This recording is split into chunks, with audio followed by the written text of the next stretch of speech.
Tungsten சுரங்க அனுமதிக்கு எதிராக பாஜகவை இபிஎஸ் கண்டித்தாரா? திமுக செயற்குழு கூட்டத்தில் முதலமைச்சர் மு க ஸ்டாலின் கேள்வி.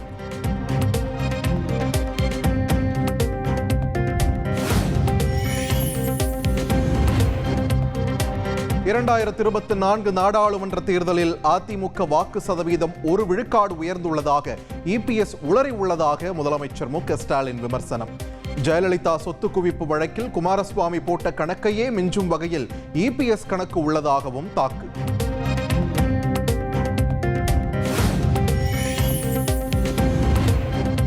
(2026) சட்டமன்ற தேர்தலில் 200 தொகுதிகளில் திமுக கூட்டணி வெற்றி பெறும் என முதலமைச்சர் ஸ்டாலின் உறுதி. 7வது முறை ஆட்சி அமைக்க வேண்டும் என்பதுதான் நம் இலக்கு என்றும் திமுக செயற்குழு கூட்டத்தில் பேச்சு.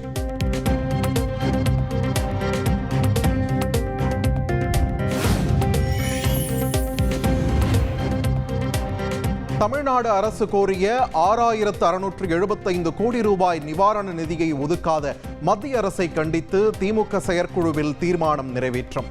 பெஞ்சல் புயல் பாதிப்புக்கு போதுமான நிதியை உடனடியாக வழங்கவும் வலியுறுத்தல்.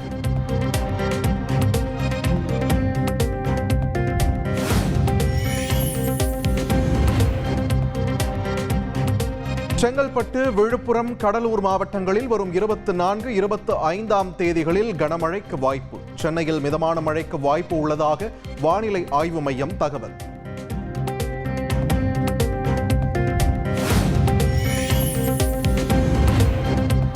ராணிப்பேட்டை அருகே கார் தொழிற்சாலை தொடங்க உள்ள டாடா மோட்டார்ஸ் நிறுவனம் ஆலை கட்டுமான பணிகளுக்காக சுற்றுச்சூழல் அனுமதி கோரி விண்ணப்பம்.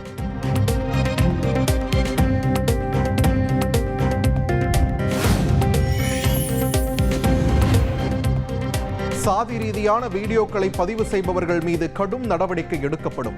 நெல்லை மாவட்ட எஸ்பி சிலம்பரசன் எச்சரிக்கை.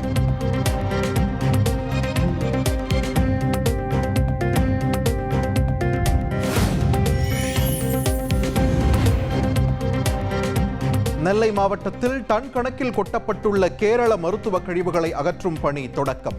6 குழுக்களாக பிரிந்து குப்பைகளை அகற்றும் பணிகள் தீவிரம்.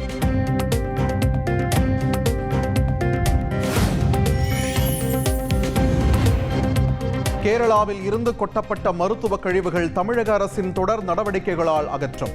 இனி இது போன்ற சம்பவங்கள் நடைபெறாமல் இருக்க நடவடிக்கை எடுக்கப்படும் என நெல்லை மாவட்ட ஆட்சியர் உறுதி.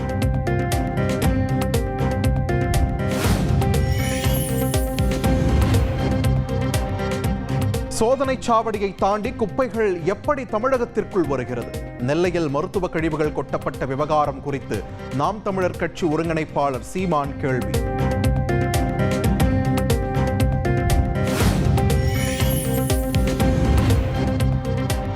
நெல்லையில் நீதிமன்ற வளாகத்தில் இளைஞர் வெட்டி கொலை செய்யப்பட்ட சம்பவத்தின் எதிரொலி. அனைத்து நீதிமன்றங்களிலும் துப்பாக்கி ஏந்திய காவலர்களை பணியில் அமர்த்த டிஜிபி உத்தரவு.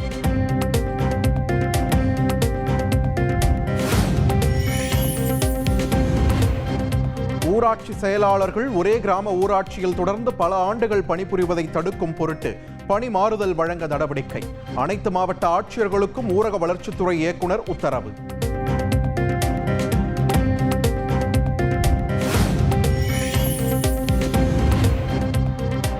குவைத்தில் இந்திய தொழிலாளர்களுடன் பிரதமர் நரேந்திர மோடி கலந்துரையாடல். தன் குடும்பத்தில் உள்ள 140 கோடி பேருக்காக இன்னும் கொஞ்சம் உழைக்க உள்ளதாகவும் பேச்சு.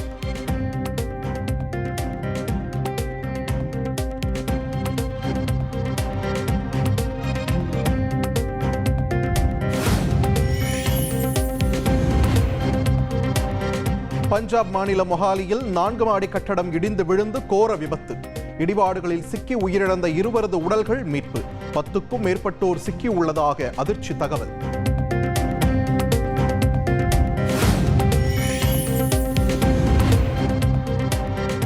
டங்ஸ்டன் கனிம சுரங்க ஏலத்தை மத்திய அரசு முழுமையாக ரத்து செய்ய வேண்டும்.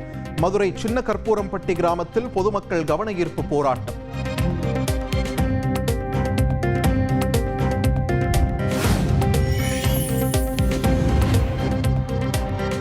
கோடியக்கரை அருகே நடுக்கடலில் ஃபைபர் படகு மீனவர்கள் தாக்கி 3 லட்சம் மதிப்புள்ள பொருட்கள் கொள்ளை. இலங்கை கடற்கொள்ளையர்கள் 6 பேர் மீது வேதாரண்யம் கடலோர காவல் குழும போலீசார் வழக்கு பதிவு.